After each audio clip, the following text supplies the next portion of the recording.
Jananayagan director Vinod இயக்கத்துல நம்ம தளபதி Vijay, Pooja ஆக்டே, Bobby Deol அப்படின்னு சொல்லிட்டு சினிமா பட்டாளமே சேர்ந்து நடிச்சு நாளை மறுநாள், அதாவது ஜனவரி 9ஆம் தேதி, இடையில இன்னும் ஒரு நாள் மட்டும்தான் இருக்கு.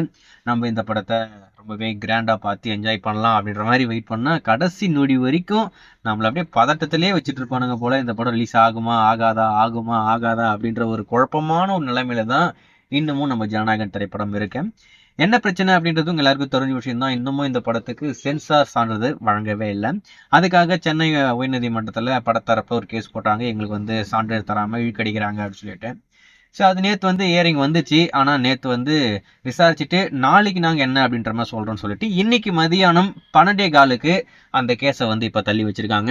இன்னைக்கு தான் ஜட்ஜ்மெண்ட் வரும். ஆனால் இதில் இன்னொரு கூடுதல் தகவலை பற்றி நம்ம பேசி ஆகணும். என்னன்னா, இந்த படத்துக்கு சென்சார் இப்போ தருவாங்களா மாட்டாங்களா அப்படின்றது ஒரு மிகப்பெரிய கேள்விக்குறியா இருக்கு. இன்னொரு பக்கம் சென்னை உயர்நீதிமன்றம் என்ன சொல்ல போகுது அப்படின்றத நம்ம வெயிட் பண்ணி பார்ப்போம். ஆனால் நேற்று படத்தரப்புல ஒரு கேள்வி ஒன்று கேட்டிருக்கு. இந்த படத்தரப்பு கிட்ட இந்த படம் ஒரு கேள்வி கேட்டிருக்கு. நீங்க ஏன் 9ஆம் தேதி வரணும், 10ஆம் தேதி வரக்கூடாதா அப்படின்ற மாதிரி ஒரு கேள்வி. அது மட்டும் இல்லாம தை பிறந்தா வழி பிறக்கும் அப்படின்ற மாதிரி ஒரு டைலாக் வேற. இதெல்லாம் உன்னை யாரா கேட்டா, 9ஆம் தேதி நான் கொண்டு வரணும், படத்தை ரிலீஸ் பண்ண விடுங்கடா அப்படின்ற மாதிரி படத்தரப்பு சொல்லியிருப்பாங்க போல. இதுல இன்னொரு தகவல் என்ன அப்படின்னு பாத்தீங்கன்னா, சென்சார் போர்ட் டீம்ல என்ன சொல்றாங்க அப்படின்னு பாத்தீங்கன்னா, இந்த ஜனநாயகன் திரைப்படத்துல இன ரீதியா, மத ரீதியா, உணர்வு ரீதியா சில பல காட்சிகள் இருக்கு. அதனால நாங்க இந்த படத்தை ரிவைசிங் கமிட்டிக்கு அனுப்பியிருக்கோம். யாரோ ஒருத்தர் இந்த மாதிரி விஷயங்கள்லாம் இந்த படத்துல இருக்கு அப்படின்ற மாதிரி கம்ப்ளைண்ட் பண்ணாங்களாமா. அதனால தான் நாங்க சர்டிஃபிகேட் தரல அப்படின்ற மாதிரி சொல்றாங்க. இன்னைக்கு இதுல ஒரு சந்தேகம், நீங்க படம் பார்த்துட்டீங்க, அப்படி இருக்கும்போது அந்த படத்துல என்ன இருக்கு இல்ல அப்படின்றது உங்களுக்கு தெரிஞ்ச விஷயம் தான். அது மட்டும் இல்லாம சரி யாரா கம்ப்ளைண்ட் கொடுத்தா அப்படின்னு கேட்டா அதுவுமே தெரியல அப்படின்ற மாதிரி சொல்றாங்க. இதுல தெரியுது இல்லையா என்ன நடக்குது அப்படின்றது. எல்லாமே அரசியல் மட்டும்தான். இப்ப நம்ம தளபதி விஜய் படம் ரிலீஸ் ஆகக்கூடாது அப்படின்ற ஒரே ஒரு திட்டம் போட்டு எல்லாமே பண்ணிக்கிட்டு இருக்காங்க. பக்கா பிளானுங்க. கண்டிப்பா சொல்றேன், இதுக்கெல்லாம் சேர்த்து வச்சு நம்ம பசங்க பண்ண போறாங்க. அதுல மட்டும் எந்த ஒரு மாற்றமே இல்லை.